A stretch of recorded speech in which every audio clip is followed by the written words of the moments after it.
Okay, good morning, everybody. This is the second day of our ICCS 3, Panel 11, the Indigenous Regenerating the Indigenous Reflections of the Tanggew Community Library, Ecocultural Learning and Resource Center of Sagada Mountain Province. Today we have 4 presentations for this panel, which will last from 11 o'clock to 12 noon. Now, before we begin, let's go to our reminders. Don't forget to please mute your microphone when you are not speaking to eliminate background noise and prevent disruptions during your sessions. Please turn off your camera if your video may disrupt or distract others, or if you have an unstable internet connection. Do not crosstalk. Use the Zoom feature for raising a hand or show your physical hand in front of your camera, and speak only when recognized by the moderator. Okay. Ask for help from our assistant moderators if you need any assistance. Do not post the Zoom meeting details. And of course, certificates will be distributed after the conference. To get a certificate, participants should complete the evaluation form. The conference evaluation form will be available at the end of the conference on July 26, 2021. Attendance will be monitored by the conference technical team. So let me begin by introducing our speakers and a brief note on their lectures. So again, this is panel 11, the Indigenous, Regenerating the Indigenous Reflections of the Tanggew Community Library, Ecocultural Learning and Resource Center of Sagada Mountain Province. Good morning, I am your moderator, I.O. Hularbal of the University of the Philippines, Baguio. Our first presenter is Florence Macagne, and her paper is entitled Community Life in Sagada, the Bugnas as Dance and Tapestry of Healing. The Bugnas is a major community celebration characterized by offerings, sacrifices, and prayers to Kabunyan and ancestral spirits to ask for blessings, welfare of the community members, and fertility of their crops. Apart from its ritual significance, the Bugnas functions as an event that promotes community healing through dance and tapestry, especially at present. Specifically, this paper aims to present a brief knowledge or background of the Bugnas as practiced in Sagada, discuss the dance and tapestry associated with the ritual, and relate how it promotes healing and community development through dance and tapestry. It highlights indigenous spirituality, underlining an ecosystem worldview for sustainable development, and relates it to post-materialism science, which now recognizes the science and spirituality. With the rapid transformation of disintegration of indigenous social-political systems in the Philippine Cordillera region and elsewhere, a call to action is made for the continued practice of community rituals, which function as key channels for transmitting indigenous knowledge, wisdom, science from one generation to the other. Ma'am Florence Macagne is present. I can see you there smiling. Good morning, ma'am. So, Ma'am Macagne is an organic farming practitioner and a bamboo nose flute player engaged in multi-sectoral community-based development work. She has worked with health, environment, and disaster response with various non-government organizations. She also worked with the Department of Agriculture and Special Project CHARM 2, or the Cordillera Highland Agricultural Resource Management Project Phase 2. She is currently doing volunteer work as coordinator of Kasiana Peace and Healing Initiatives and board member of the Tanggew Center. Good morning, ma'am. For our next speaker, paper entitled Community Life in Northern Sagada and Elsewhere, Are We Heading in the Right Direction? By Alma Toyoken.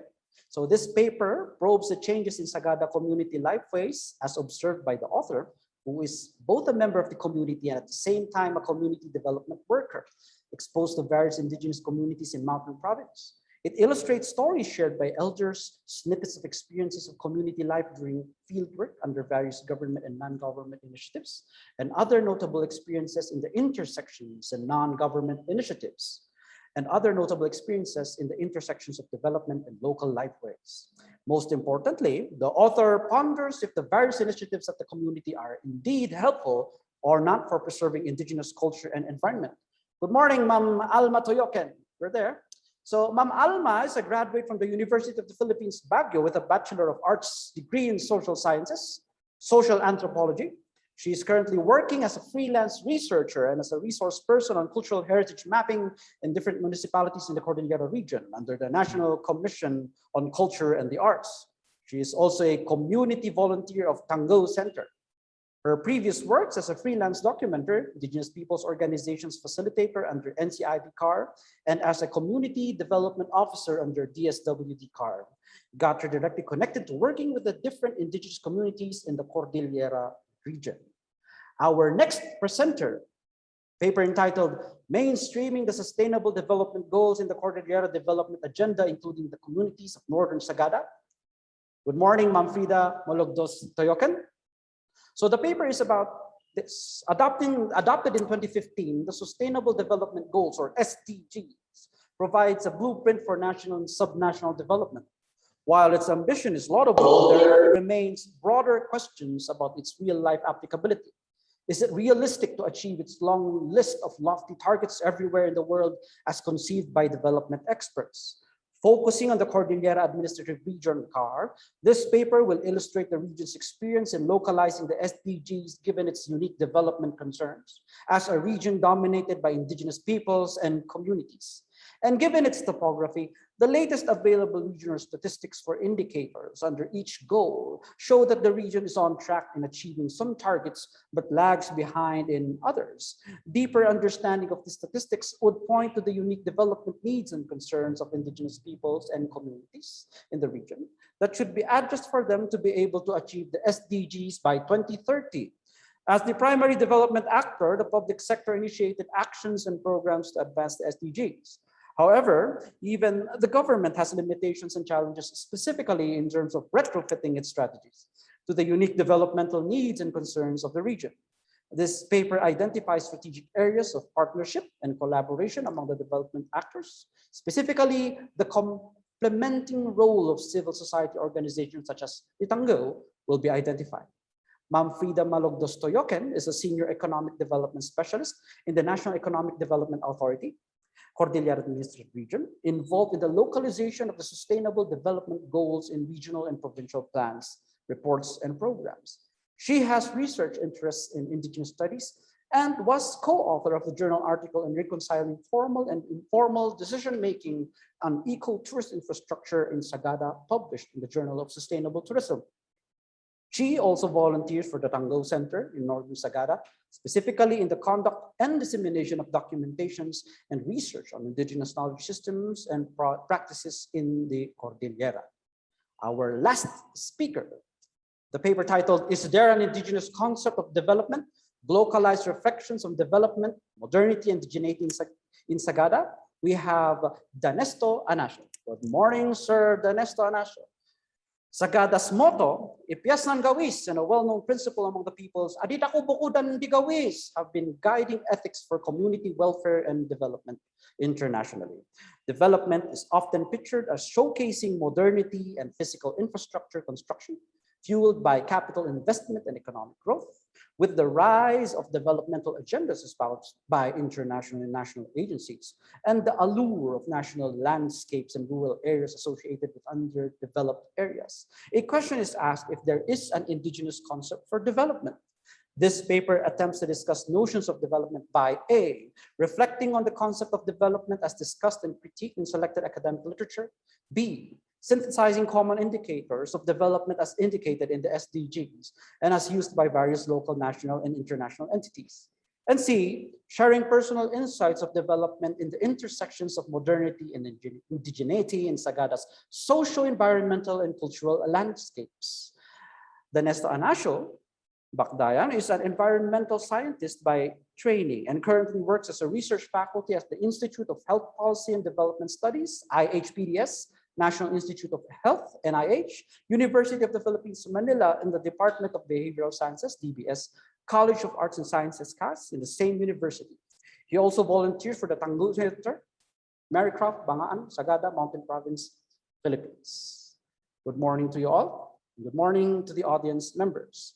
If there are any questions regarding the presented papers for this panel, feel free to type them on the chat box. As far as your questions are concerned, please be concise, be direct to the point.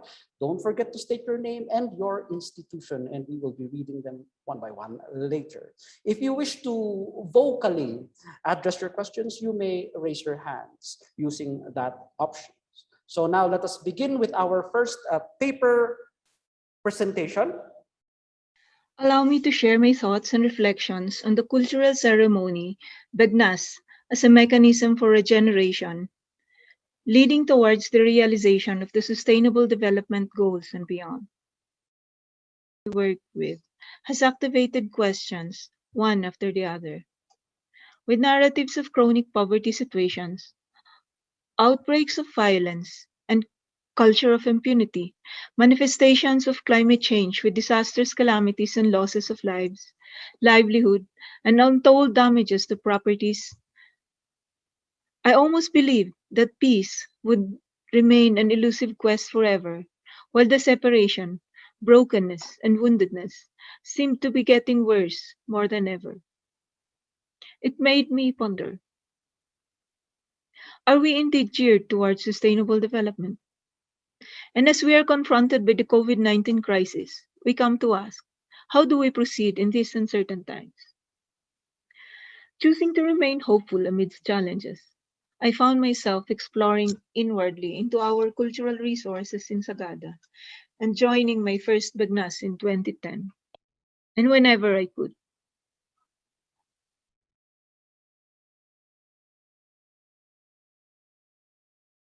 Bagnas is a ceremony that captures major cultural themes inspired by an ecosystem's worldview among the Kankanais of the Aplay tribe in Sagada Mountain Province, Cordillera Administrative Region. An ecosystem's worldview embraces a paradigm that constantly evokes harmony, balance, and partnership. It emphasizes interrelationships in various dimensions, social as well as celestial, humane as well as divine. Bagnas has three major purposes: marking agricultural activities as a means of thanksgiving for the well-being of the community and as a means of cleansing misfortunes within the community.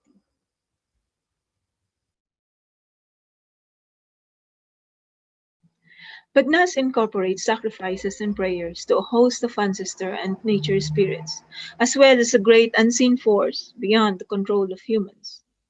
The continuing practice of Bagnas reveals a deep sense of indigenous spirituality that pervades every aspect of life from birth to death, marriage, warfare, food production, to community celebrations, including the protection and defense of the territory.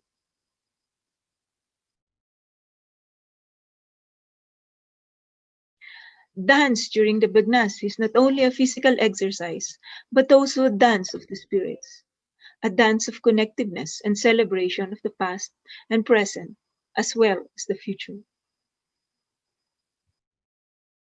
As the sound of the gongs reverberate, the dancers, men and women, spread their arms outward, stomp or glide their feet according to the beat, and dance with a sense of freedom and oneness with the human community, the ancestor spirits, the land, and the cosmos. The distinct colors and designs of the tapestries worn during the Bagnas and Sagada are symbolic of the interrelationships of the ecological and energetic elements represented during the ceremony. Coming in colors bestows a strong sense of identity and connection to the ancestral roots of the community. The embedded colors and patterns also speak of elements and relationships of balance and harmony necessary for the continuity of life from one generation to the other.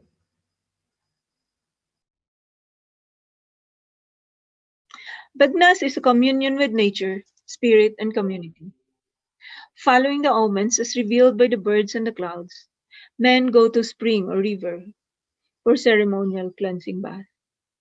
They proceed to the sacred grove of trees called the Patpatayan, where a pig is offered as a sacrifice, and prayers for fertility and prosperity are done.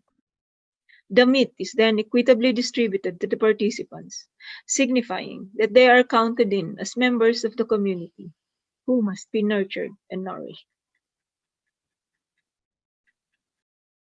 As I watched my daughters join the Bagnas carved into traditional tapestry, I sensed a feeling of oneness with the community, a sense of coming home, as we traverse the rice fields with intergenerational members of the community, converging to celebrate the life processes and abundance represented by the different stages of the rice base. agricultural cycle. In some of the Bagnas that I was able to attend, there were also those who came from other tribes and even non-tribal communities who were welcome to join some parts of the ceremony for as long as they respected and abided by the proper decorum during the sacred rites. Bagnas reminds of the core values that the people of Sagada live up. Lawa, Inayan, Tamudigumdig. This is an edict that guides the leaders and members and is held respectfully by the community, reminding each one to be more circumspect in thoughts as well as in acts. This provides a general mandate to do no harm, for everything comes around. Ipuyas ng gawis. It is also reflected in the prayers and chants that would petition for general welfare and affirming a mandate to ipuyas ng gawis. Share what is good to one's neighbors. Kasiyana. Kasiyana activates a threefold process in times of challenges, woundedness, and brokenness. It starts with recognition or acknowledgement of the woundedness, brokenness, or difficult situation. It evokes hope and undertakes humane loving action to ensure healing and well-being. Bagnas highlights the universal values of spirituality, community, collectivity and individuality, balance and harmony, the aspirations for peace and prosperity, abundance and well-being, the longing for belongingness and wholeness, the challenges for food security and territorial integrity, the search for meaning and happiness continue to sustain ceremonies such as Bagnas amidst changing landscapes, cutting through boundaries of time. Bagnas addresses physical, emotional, and mental, spiritual, and cultural aspects of health and healing. It demonstrates how well-being is considered in the light of maintaining proper care and nourishment of the individuals and the community as a whole.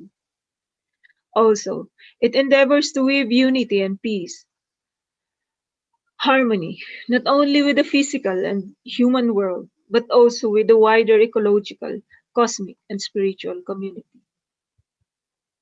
These values are crucial to ensure sustainability and enhancing the capacity for resilience and regeneration in the face of separation, degeneration, and disintegration that we are facing today.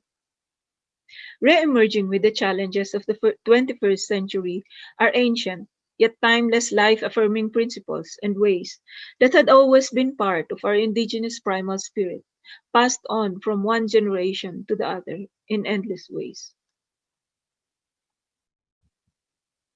Regenerative culture embraces transformative innovation, biologically inspired designs, health and resilience, and living systems thinking.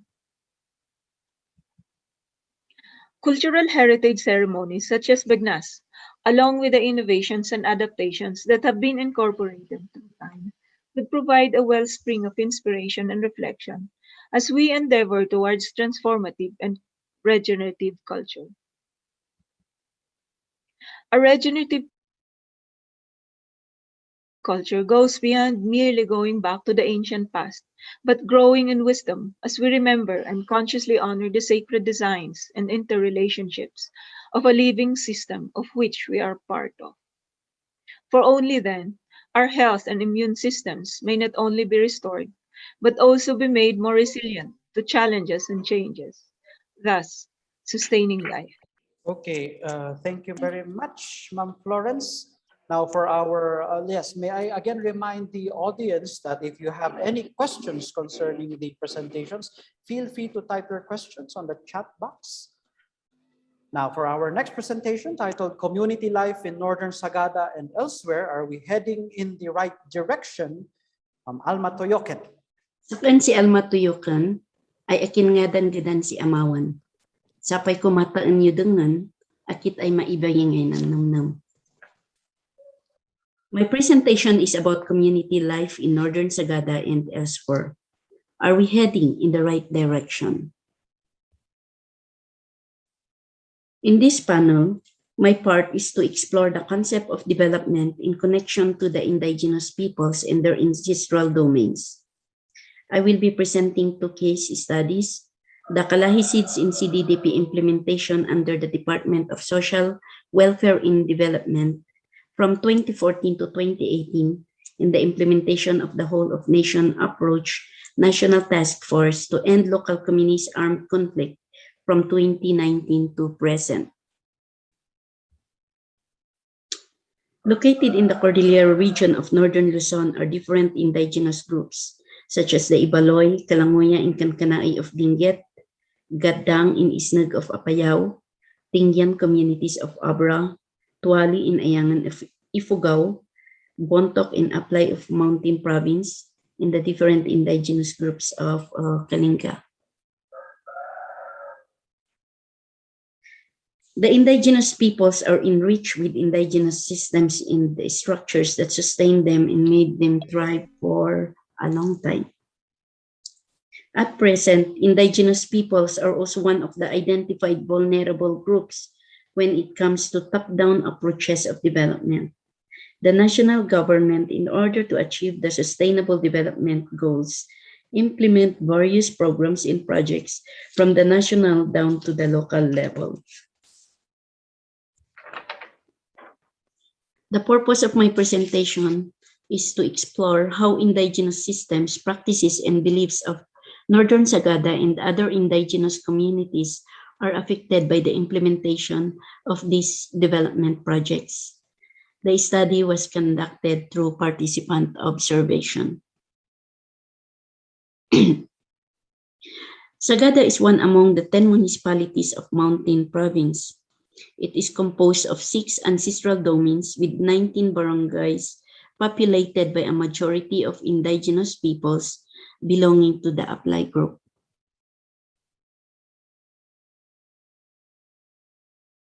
This is a top view photo of Northern Sagada barangays, which is the focus of my presentation. Northern Sagada is composed of 6 barangays. It has 2 ancestral domains, Pidlisan and Tanulong. Pidlisan covers 4 barangays, whereas Tanulong covers 2. Pidlisan and Tanulong were listed among the 6 original ancestral domains of Sagada. Both have a long-established cultural and natural resource management systems. Like the other ancestral domains of Sagada, Pidlisan and Tanulong have very similar culture and traditions, especially those that were connected to indigenous sustainability. As an organization, people are strongly connected through blood, DAPI membership and ILI membership.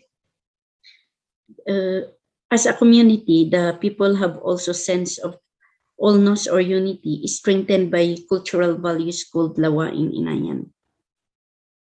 Lawain Inayan is not only a moral code, but it's a worldview of how the people relate to other people, to their environment, and to the unseen or spirits. In terms of conflict resolution and decision making, Pidlisan and Tanulong have a tonton and tongtong system where respected elders and leaders participate to reach just and wise decisions.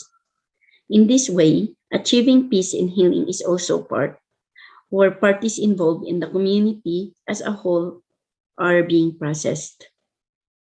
Badbadang or mutual help systems are also common among the people of Pidlisan and Tanulong. This practice is observed to be very strong not only in times of need like sickness or death, but it is also observed in community celebrations like wedding, bagnas, and house construction. The indigenous management of natural resources by the Ipidlisan in Itanulong included the forest, rice fields, wooden farms, and irrigation systems. These indigenous systems were found to be effective and sustainable to the land and the people.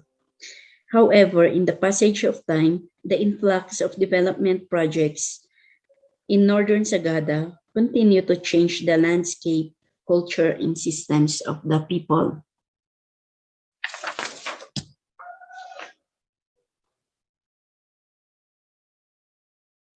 The Kapit Bisig Laban sa Kahirapan Comprehensive Delivery of Social Services National Community-Driven Development Program, or what is known as Kalahi Seeds and CDDP, was a poverty reduction project implemented nationwide by DSWD in 2014 to 2018. It was a community-driven development approach where it aimed to enhance participation, accountability, and transparency to host communities.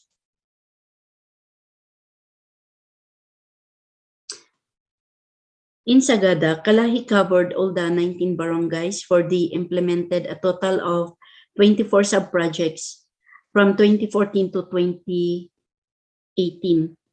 Of the total sub-projects, 7 sub-projects were implemented in Northern Sagada. This included sub-projects on water system, footpaths, and flood control.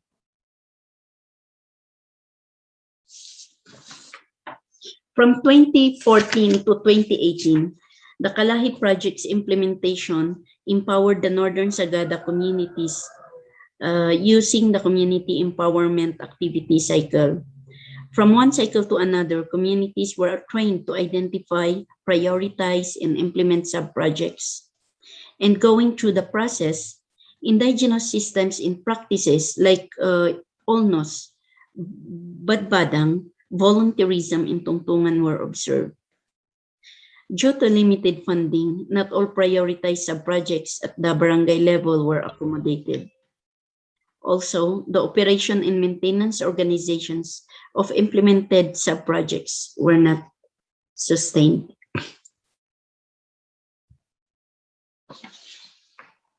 The second case study is the ELCAC implementation, wherein a whole-of-nation approach in attaining inclusive and sustainable peace in communities affected by the communist insurgency was applied.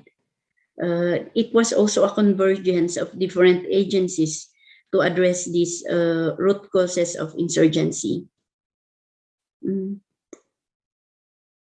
In Sagada, the implementation of ELCAC covers 6 barangays, 1 barangay from the south, and the rest are located in Northern Sagada. Payapa at masaganang pamayanan, or what they called Pamana program, coupled with community-driven development approach by the SWD were used.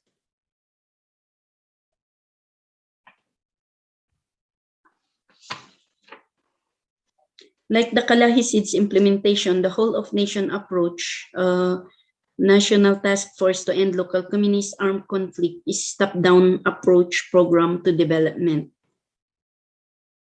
Series of dialogues and consultations were and are still being conducted with the local government units and government agencies on peace building. Because of this program, ELCAC barangays were prioritized for several programs by the government agencies like Tolong Panghanap Buhay sa Ating Disadvantaged Workers or TUPAD program by Department of Labor and Employment, and a special area for agricultural development or SAAD program by the Department of Agriculture. Like in the Kalahi Seeds program, communities were consulted in the identification and prioritization of projects. However, most of these projects were yet to be implemented.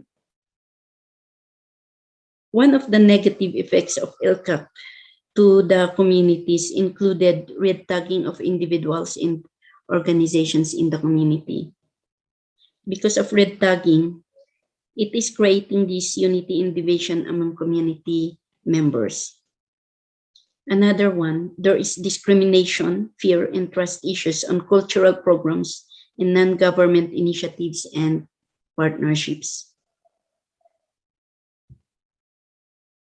In the 2 case studies, it was shown that in terms of development, the indigenous systems and practices of Northern Sagada are still very much alive, but they have limited roles when it comes to development projects.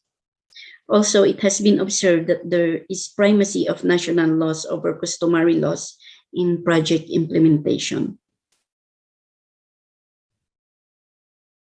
As a short conclusion for this brief presentation, development projects are effective and sustainable if there is recognition and respect to the existing cultural and natural resource and management systems of indigenous peoples and communities. Sika gasing ya gawis nan sumnya. Thank you. Thank you very much, Ma'am Alma, for our next presentation titled Mainstreaming the Sustainable Development Goals in the Cordillera Development Agenda, including the communities of Northern Sagada. We have Frida Malogdos Toyoken. Good day, I am Freda Toyoken and I will be presenting about the Cordillera Administrative Region's experience in mainstreaming the Sustainable Development Goals in the Cordillera Development Agenda, including the communities of Northern Sagada. I will be presenting first the objectives of the study, followed by a brief background on the government initiatives to localize the SDGs in CAR, and then proceed to presenting some baseline statistics, gains and challenges, contextualized in the unique development context in CAR. Finally, I will be presenting some analysis and recommendations. So this will be the objectives of this presentation. First is to assess the Cordillera Administrative Region's experience in localizing the SDGs given its unique development concerns. Second is to identify localized strategies and areas for collaboration among different development actors towards sustainable development. I will now provide a brief background on how the government, as both the catalyst and mobilizer of the policy framework for the SDGs, initially pursued the localization process. In summary, initial localization initiatives include advocacy and raising of awareness through various platforms such as the SDG website, setting the local agenda through the incorporation of the SDGs into national and regional development frameworks and development plans, and through the localization of SDG indicators, targets, and monitoring achievements and gaps. In 2015, the adoption of the SDGs coincided with the conduct of a national survey by the National Economic and Development Authority, or NEDA, about the long-term vision of Filipinos for themselves and for the country in 2040. The survey resulted to the formulation of the Ambition 2040 of a matatag, maginhawa at panatag na buhay for all Filipinos. The Ambition 2040 as the long-term vision of the Philippines for 25 years will serve as an anchor for development planning across administrations. The current Philippine Development Plan, 2017 to 2022, will be the country's socio-economic development blueprint under the Duterte administration and will serve as the implementation mechanism for the SDGs in the Philippines. The 17 goals are integrated into the different chapters of the PDP.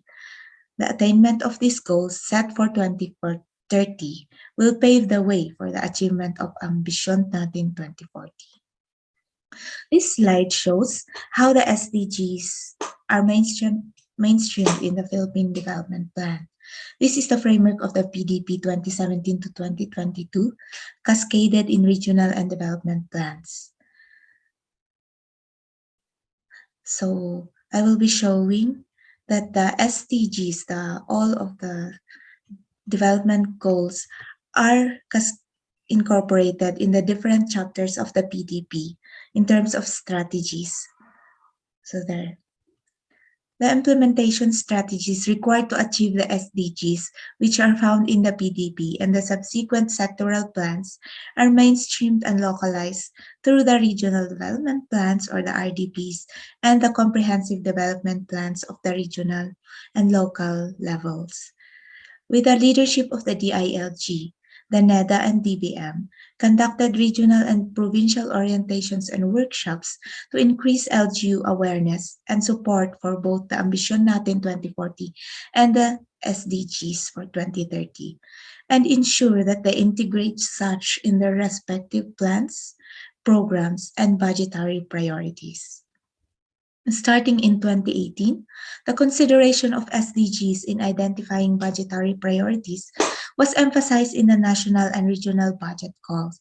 In a review of agency and SUC budgets during the regional budget consultations, we check whether these proposed PPAs of the different line agencies and the SUCs would contribute to the achievement of the SDGs.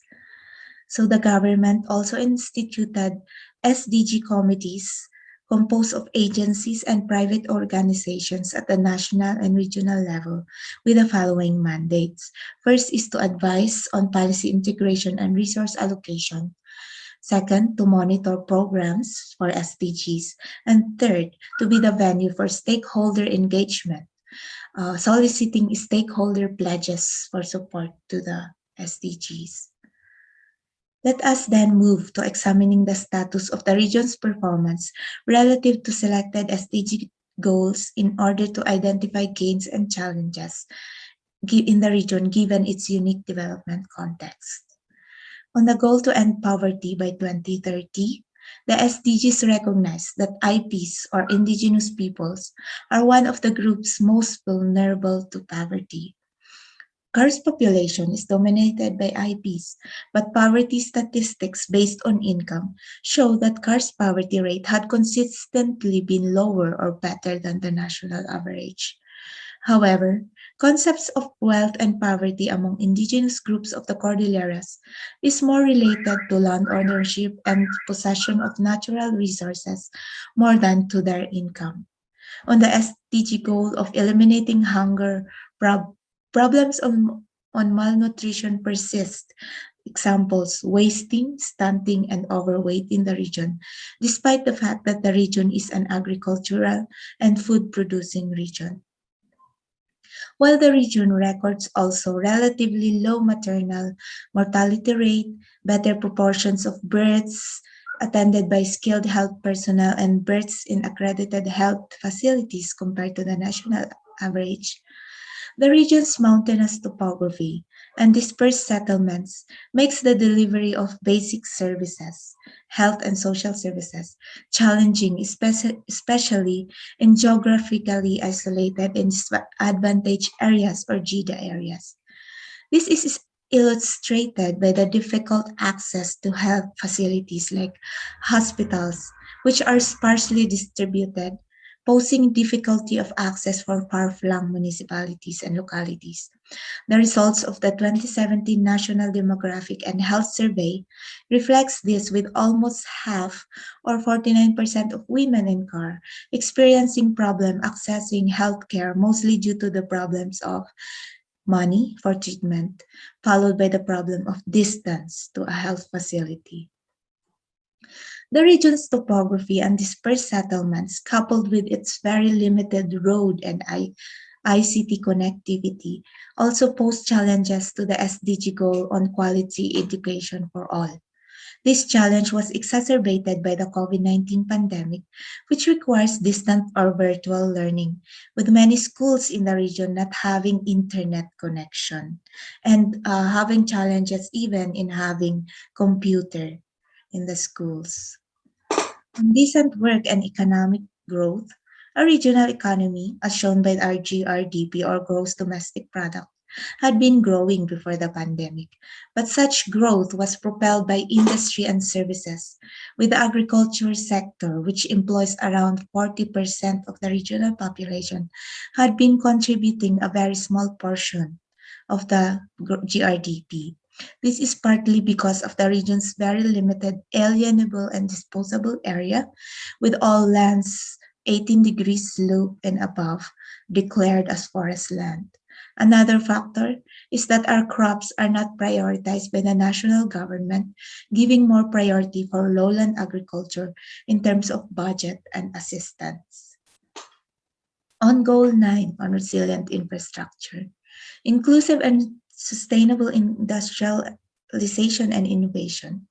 The Cordillera region has low infrastructure competitiveness in terms of International Roughness Index.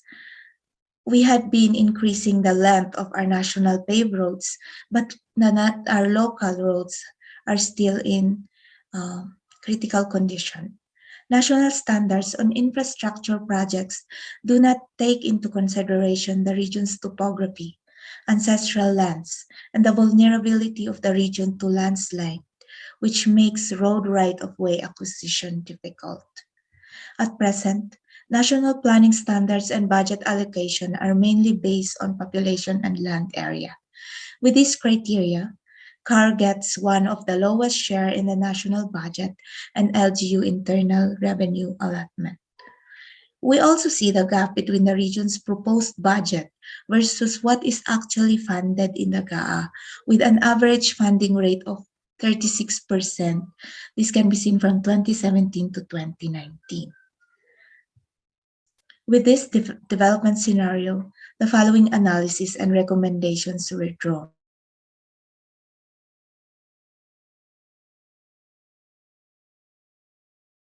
Consideration of local development context and local concepts or indicators of sustainable development that should get into the SDG indicator system, with the government taking the lead in mainstreaming the SDGs in national, regional, and local development agenda through their integration in development plans, project development, and budgetary frameworks.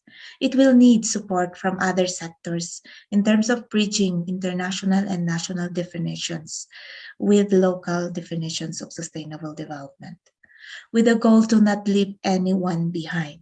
Non-government actors should participate more in local government processes to fill in the gaps and limitations of the government. A stronger and wider stakeholder engagement is a shared responsibility of all stakeholders. While the government sector should ensure non-government stakeholder participation in development processes, non-government stakeholders should also proactively engage and sometimes even demand for involvement. Our experience in the Regional Development Goals Committee, the SDG committee at the regional level, presented earlier, was specifically instituted to serve as an avenue for stakeholder engagement. But when you review the current membership, it's still dominated by government agencies, with the participation of only a few private sector representatives. So it would be better to increase private sector participation in these committees or areas for collaboration. One critical area for collaboration is on data collection, data banking, and data sharing. In the CAR SDG Watch, many indicators were defined and adapted to be monitored, but there were no baseline data available, and the Regional SDG Committee will still identify who and how to collect the data. On one of our regional development budget consultations at the RDC, the PSA reiterated the need for all agencies to strengthen their statistical or data analytical or data management system. Apparently, not all agencies have plenty of positions for data analysts or statisticians. CAR's unique development context also requires shifts in development paradigms in order to achieve its set targets on sustainable development by 2030.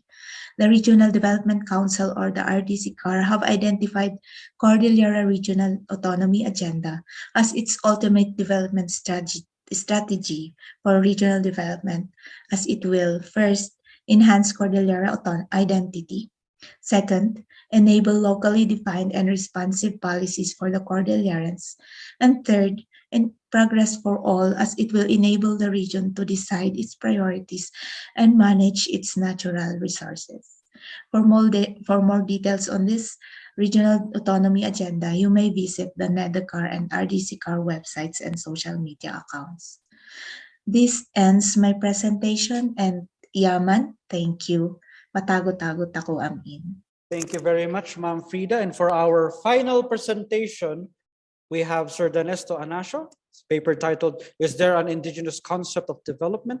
Localized Reflections of Development, Modernity and Indigeneity in Sagada." Sustainable development is technically identified as encompassing two distinct ideas. These are intergenerational security for the availability of resources and intragenerational equity for accessing resources.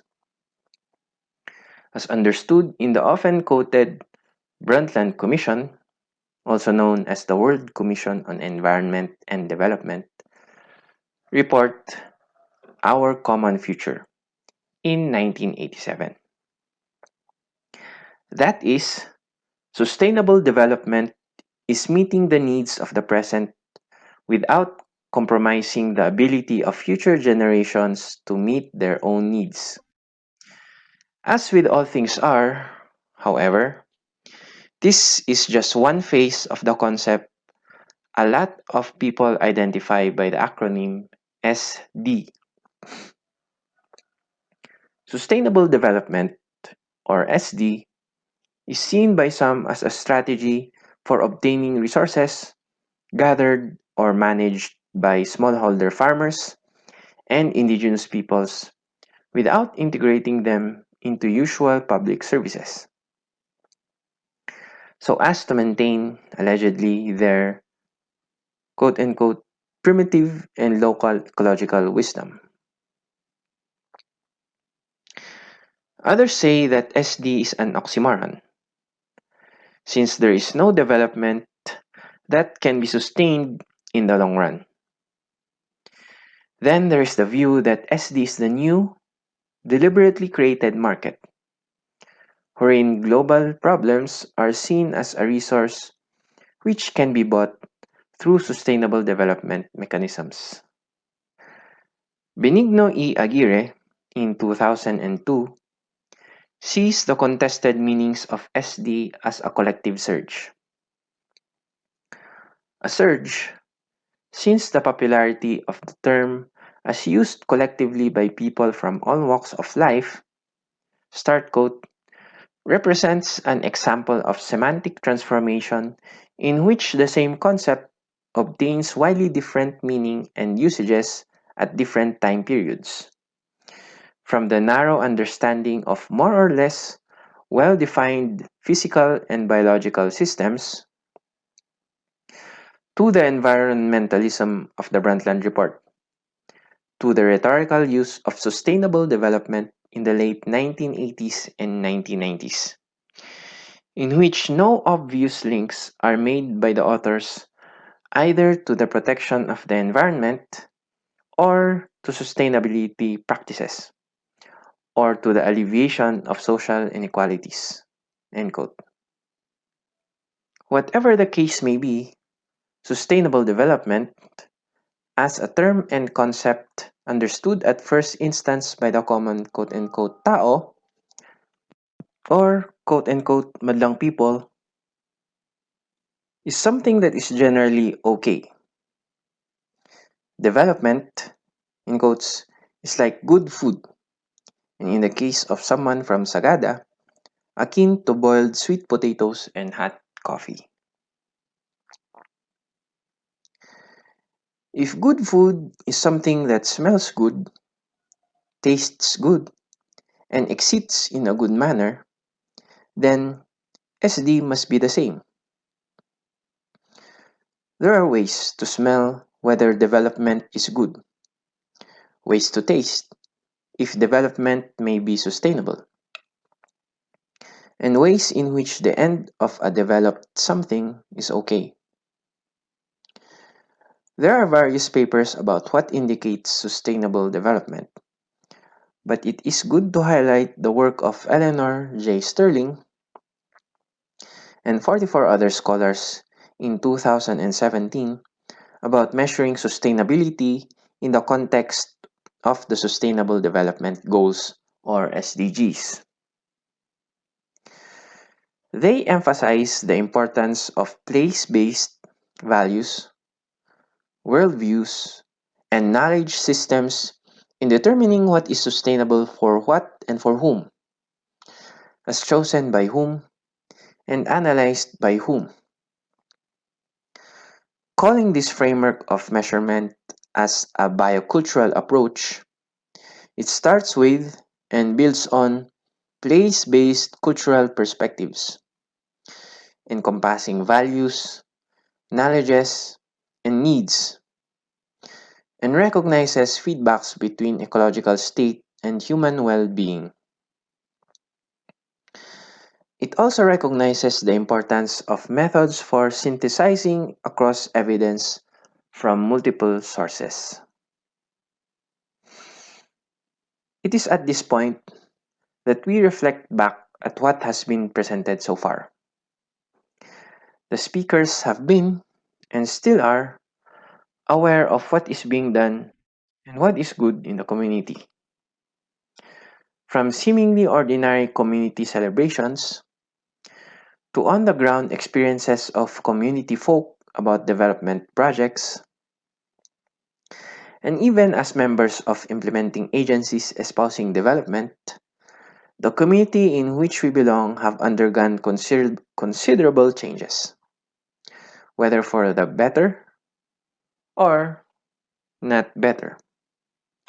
In a sense, we have one foot on what can be identified as enjoying new ways of living, with the other foot on traditional practices that theoretically can be done away with. But will we do away with what makes us what we are? Having seen that identifies or what identifies other countries, regions, and communities as what makes them what they are, we each form personalized ideas of what is modern, developed, and indigenous.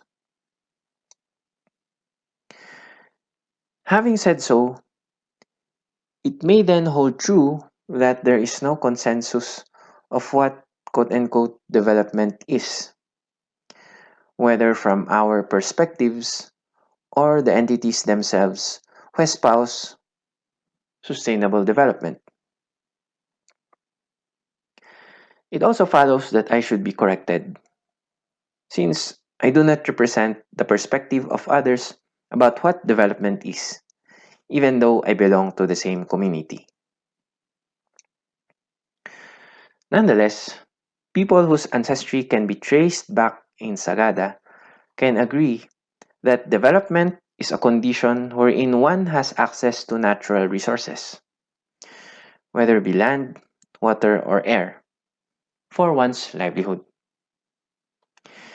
Indigenous prayers would always cite terms referring to life, livelihood, and resource availability. And if these folks would be alive today to see their grand, great grand, great great grand, and great to the nth children, they may say that that is what we have prayed for. See,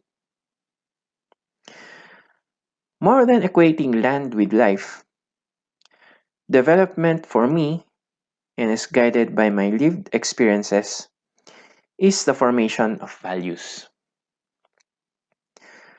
Development in the context of sustainable development is the formation of values which pertain to the extension of self. It is understanding that one person is more than what she or he is, physically. Cultivating this sense of self as experienced through one's culture, therefore, is what sustains development into the future. I don't know if the practices we are doing today can sustain our community for the next 10,000 years. But truly, if we continue improving and practicing a culture that considers beyond what is self, collectively, we can sustain the resources we need as long as possible. Okay, thank you very much. Those are four very engaging, very informative papers. Now, while I'm assuming that most of you, if not all, are still ruminating on their questions, again, several reminders. Please make sure that you address your question to the presenter involved. Do not forget to state your name and the institution where you're coming from. Now, while you are still thinking of your questions, let us just try to go over the papers presented. Well, it all encompasses on concepts such as development, community, involvement, engagement, identity under the superstructure of what is indigeneity. Let us first proceed with Ma'am Florence Managdag's Bagnas paper. It begins as a cultural resource. As far as Bagnas is concerned, an ecosystems worldview, the purposes of which are agricultural, thanksgiving, and cleansing. All-encompassing indigenous spirituality begins as an identity construct connecting the past, present, and yes, may I also mention the future. Community oneness is actually achieved through the practice of such rituals and cultural practices as Bagnas, connecting the past, present, and future. Community oneness, which also extends towards other tribal relations, as stated by Ma'am Florence a while ago.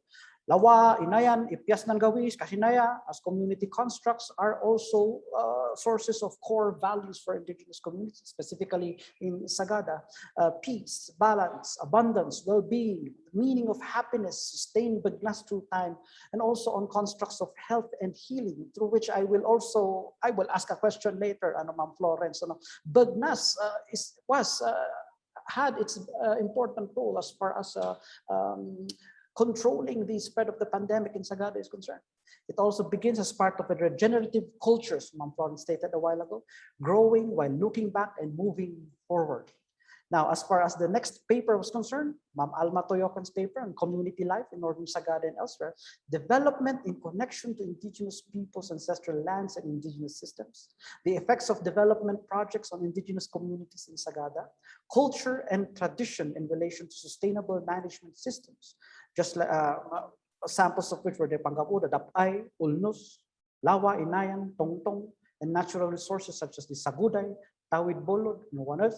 On the Kalahi CIDSS also, a community-driven development approach was actually stressed by Ma'am Alma.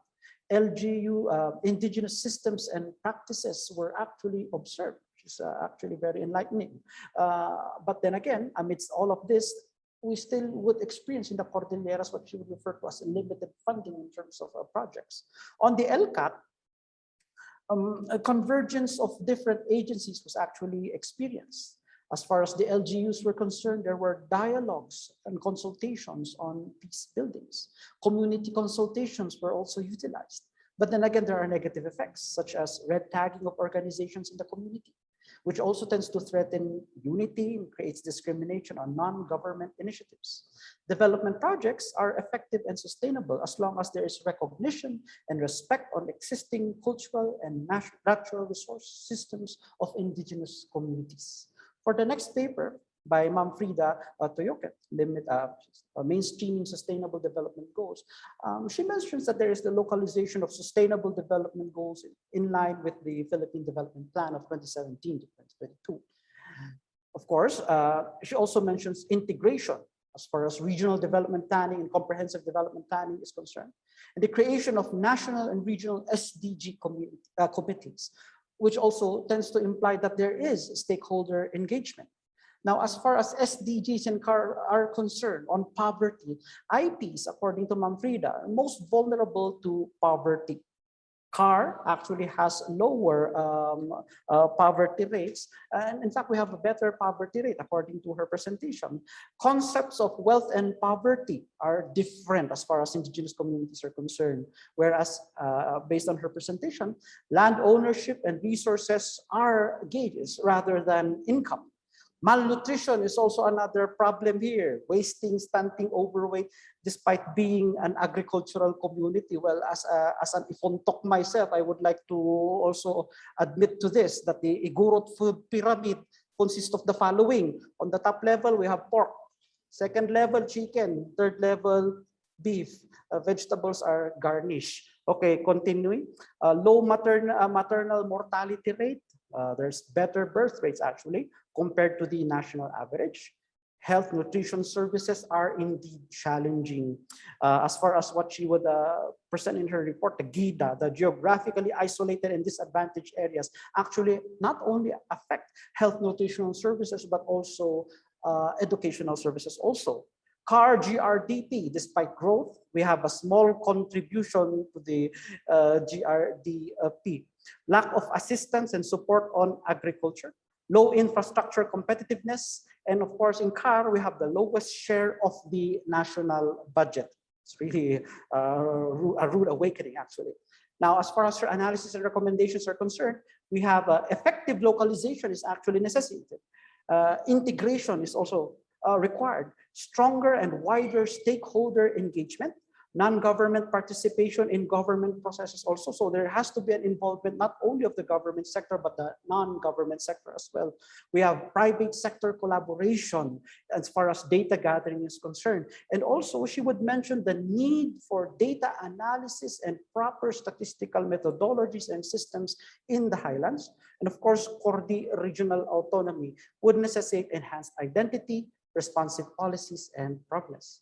For our last paper by Sir Danesto Anasio on development, sustainable development for him is encompassing two distinct ideas: intergenerational security, availability of resources, and intragenerational equity, accessing of resources. Whereas meeting the needs of the present without compromising the ability of the future generations to meet their own needs.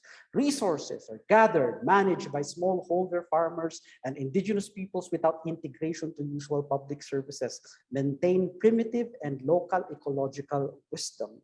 Well, of course, the speaker sees this as an oxymoron because as far as sustainable development is concerned, it cannot be sustained in the long run. Now, sustainable development, quoting Aguirre, is a collective search, semantic transformation based on time periods. So in a way, the definition of sustainable development becomes anachronistic, serving only the what time period it's for. Now, there are no links to environmental protection or sustainability practices. That is what the presenter actually tends to ask. The alleviation of social practices also, should we be doing away with certain rituals, etc.? Should we be maintaining them, etc., etc.? Now, as far as SD is concerned, how does the common Tao define it? How different is this from how the national at the national level? Now, as far as Sterling 2017, as quoted again in the presentation, it tends to measure sustainability based on place-based values. Yes, I think I got that right. Worldviews and knowledge systems. Now, this is new to me, actually. I was surprised. The biocultural approach sounds so interesting, sounds so nice. The community is undergoing changes. Modern, developed, indigenous consensus on development is also variable. Now, development or formation of values is based on an extension of self, as was presented a while ago. And now, sustainability of resources, improving, practicing a culture that considers itself beyond itself. It's so enlightening. I like how that ended. Now, let us go now to your questions. Tingnan nga natin kung may nagdamag. Ayan. Okay. Yes, the Igorot Food Pyramid. Okay. Very good. So let's get the ball rolling. Since none of you are asking questions, would it be okay if I call you one by one? Let's start with Rosalie Calpito. No, just kidding. I have questions, and may I ask them? Okay. Ma'am Florence, are you there? You may unmute your mic, ma'am.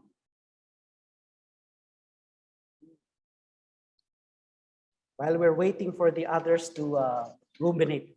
Good morning, Ma'am Florence. Morning. Yes, that's a wonderful report on the Bagnas, actually very, very informative and entertaining at the same time. My question is just plain and simple.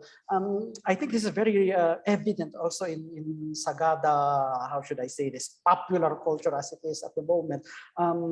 The intrusion of the festival mentality. You think this threatens the Bagnas as a community construct? Ano pong masasabi niyo doon, ma'am? Yeah, I think it's possible. So it's also a dialogue within the community, especially among, kasi depends on who's popularizing the concept of festivals, no? The Tag Festival, and I think that's coming up from an external perspective. Mm-hmm. And also it comes with funding. Mm-mm. So that's why it's really a challenge to articulate the core concepts, the core essences, and ensure that this gets grounded, or this gets understood among the different stakeholders. Otherwise, it's just one festival to another. But Yes. as we have noticed with Bagnas, and actually the Nesto and Asho made a very incisive study on this, on the changes along time. That despite the changes, there's something that doesn't disappear, and that's what the festivals are losing actually. It's kind of a festival is kind of an event, an exciting event to to awaken but as we've expounded on Bagnas, it's more than that. It's more than it's talking about the life ways. It's talking about, it's not just a one time event. Mm. Mm-mm. So yeah, that's I think that's a very good observation, that it can actually um what do you call it, dilute, or it can actually confuse the conduct of authentic cultural ceremonies. Mm. Yes, that's the another issue. There is the notion of authenticity. Specifically with the may I refer to it as a intrusion due to the lack of a better term. The intrusion of tourists actually in the tourist market.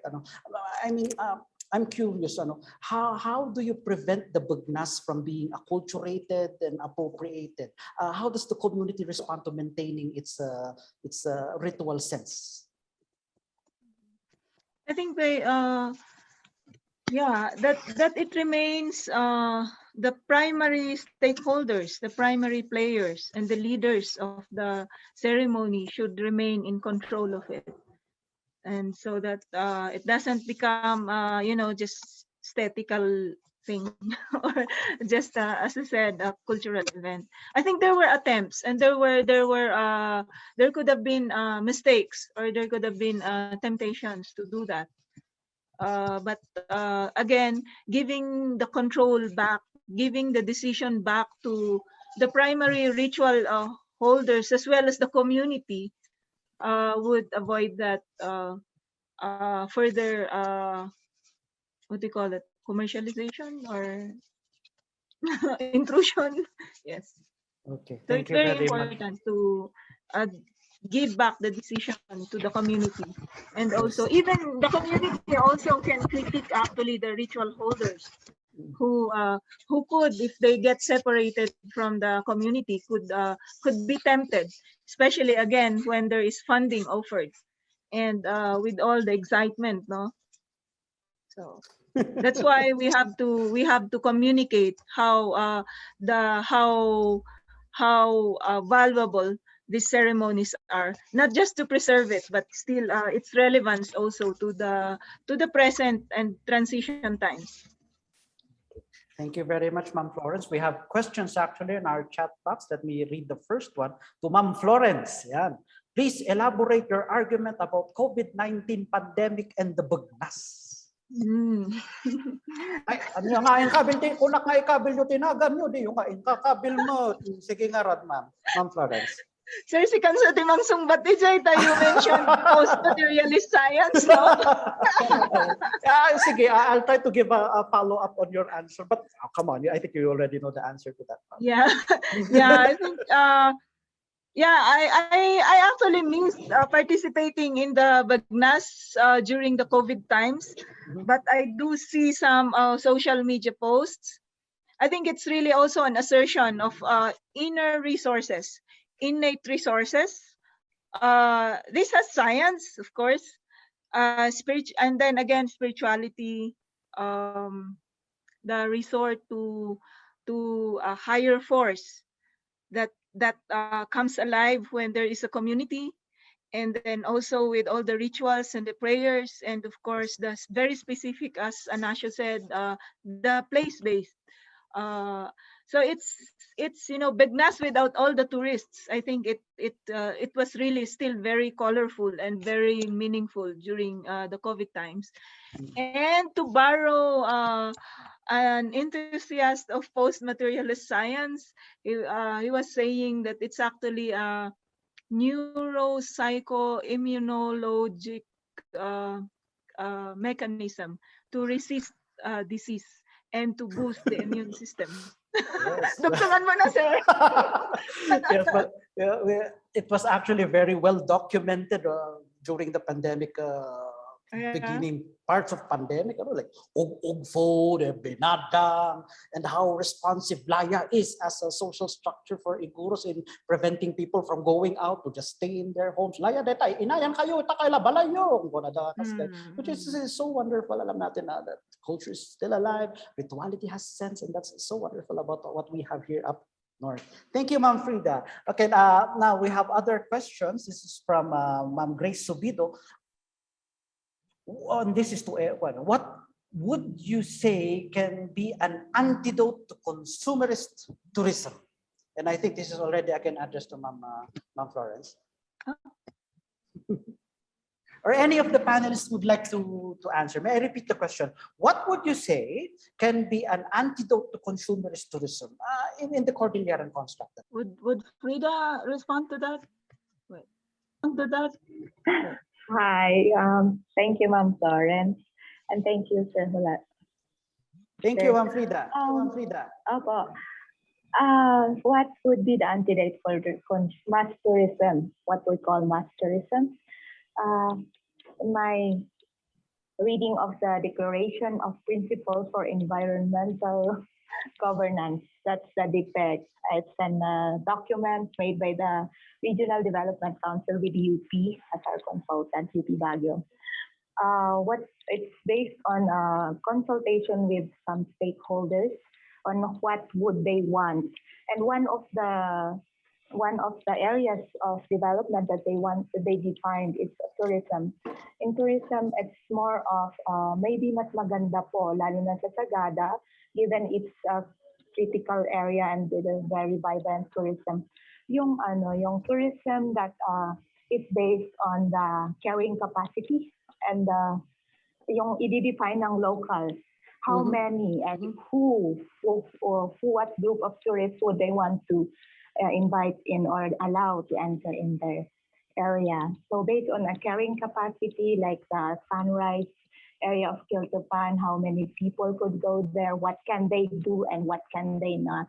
Mga ganun lang pong initial na ideas ko on it. Thank you very much. Yes, thank you very much, Ma'am Frida. I think the proper word would have been responsible tourism. That would be a better word for that. No? We have another question. Okay, this is from Marlo Luguban. To all panelists, how are cultural customs preserved, passed on from elders and ritual holders to younger Isagada, given unavoidable integration into the larger Filipino society? Ulitin natin, to all panelists, how are cultural customs preserved, passed on from elders and ritual holders to younger Isagada, given unavoidable integration into the larger Filipino society? I think let's start asking Sir Anasio. Are you there? Yes, sir. Good morning. Okay, good. Good morning. Yes, good noon, everyone. Good noon. Yes. It was discussed before about the Tanggew, or it has been mentioned. So one way for us to, or for Sagada in general, to continue the preservation of culture would be the sense of going back to the homeland, or the ili, as they say. And as everyone has seen through this presentation, all of us are educated. We have been educated, and thus we have learned and experienced life ways which are different from the community. But having experienced the cultures, the life ways of the community, it gives this sense of nostalgia in a sense, and also like you want to relive how community life was lived then. And it's something that I think everyone is prone to, that they would go back to what they have experienced during their childhood, during the times of their parents. And so the younger generations would have this desire to give back to the community and try to regenerate or relieve these experiences from the community. I'm sure that the others have also their say. Alma, are you there? We'd like to hear from you, please. I think yes, Alma's really. I know that she has a lot to say, but we are communicating through FB, and it seems that her signal is intermittent. So it's unfortunate, but we'll see if she can catch up later. Okay. Daytan di bagbagada nga geographical. Jida. Ma'am Florence? Yes, I think that's one of the reasons why Tanggew was actually set up. It's also important to innovate, no, and to create new designs or models to be able to communicate to the younger generations. No, asking them to, while we use like, you know, I experienced harvesting using harvesting rice per stalk. But today, iPad education will just ask the kids to draw, no? It's not relevant. They cannot identify, no, even with all the stories of their elders. So it's also very important to create, to innovate and create new, relevant methods, as well as develop innovative spaces and experiences for the young, especially. Thank you, Ma'am Florence. Ma'am Frida? Yes, it's the same. My answer is the same as Ma'am Florence. On our end, we put up the Tanggew Resource Center. Basically, first, ano yung sasabihin natin sa younger generation?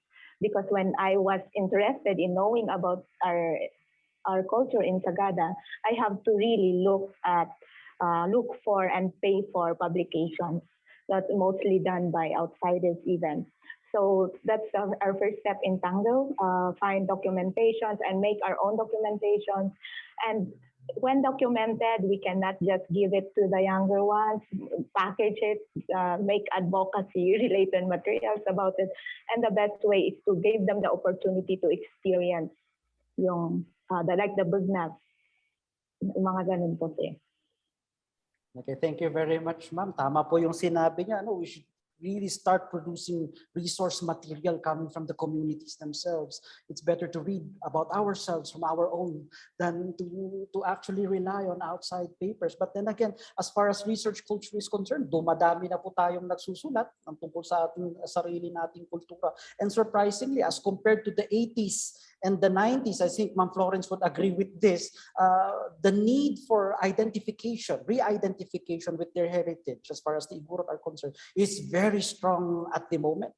And even surprisingly enough, is even in abroad, our kakailians who are in abroad also have a very stronger need, which simply implies that it proves the theory that the farther you are from your culture, the stronger your ties actually become. So we actually have more questions here from Sir Rabang. And this is for, okay, I think any of the panelists can answer this. Do the lalakay or the ama in the dapay have a say on the holding of tourism festivals? Do they still hold sway among the local government leadership? I think let's start with Sir Danesto concerning this. May I repeat the question? Do the lalakay or the ama in the dapay have a say on the holding of tourism festivals? Do they still hold sway among the local government leadership? Sir Danesto? Yeah, thank you, sir. And thank you, Sir Roland. Hello. Based on experience, I have two cases wherein two festivals were canceled. Just so happened that I forgot those festivals. So this is where the people of the DAPI were able to stop the dates of allowing these festivals to happen. One, the reason was it was the time of a particular period in the agricultural calendar wherein merrymaking was not allowed. And the other was because of the sacredness of the area, and thus the event supposedly to be held there was stopped. So there's a say of the people of the DAPI, or the old men or the elders. However, sadly, these were the negotiations, and as we can say, the need for certain resources come because after a few months or after some time, eventually the events took place. So it was stopped by the elders, but it continued nonetheless. So but still we can observe that the ways or the instructions of the elders are still, they still have a say on what things to do. That's actually very good to know that they are still respected, they are still recognized even at present times. Ma'am, any comments on the question, Ma'am Florence? On the elders, I think it's again it's a dialogue. I think that's an art that cuts across the generations. So we know for sure that the institution of the elders are in many ways weakening at this point, given the different transitions and transformations.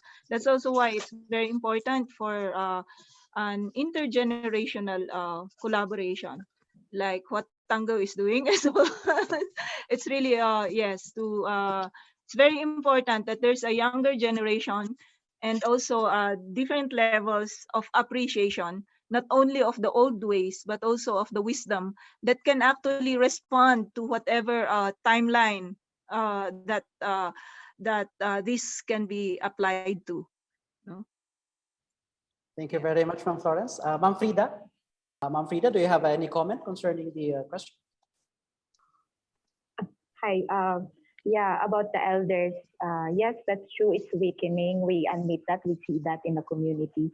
But as to having a say, yes, I think they still have, especially yung mga nasa nakaupo po. I did a study on how the informal political system, or the DAPI, is being integrated in the formal political system. If you see yung mga current na nakaupo, like Mayor, our current Mayor in Sagada now, he was educated in the DAPI. So dala-dala pa rin niya yun, and we hope that the IPMR system would also be for that purpose, would work for that purpose. We're trying to put in institutions, formal institutions that would ensure yung integration ng DAPI system and values natin sa formal system.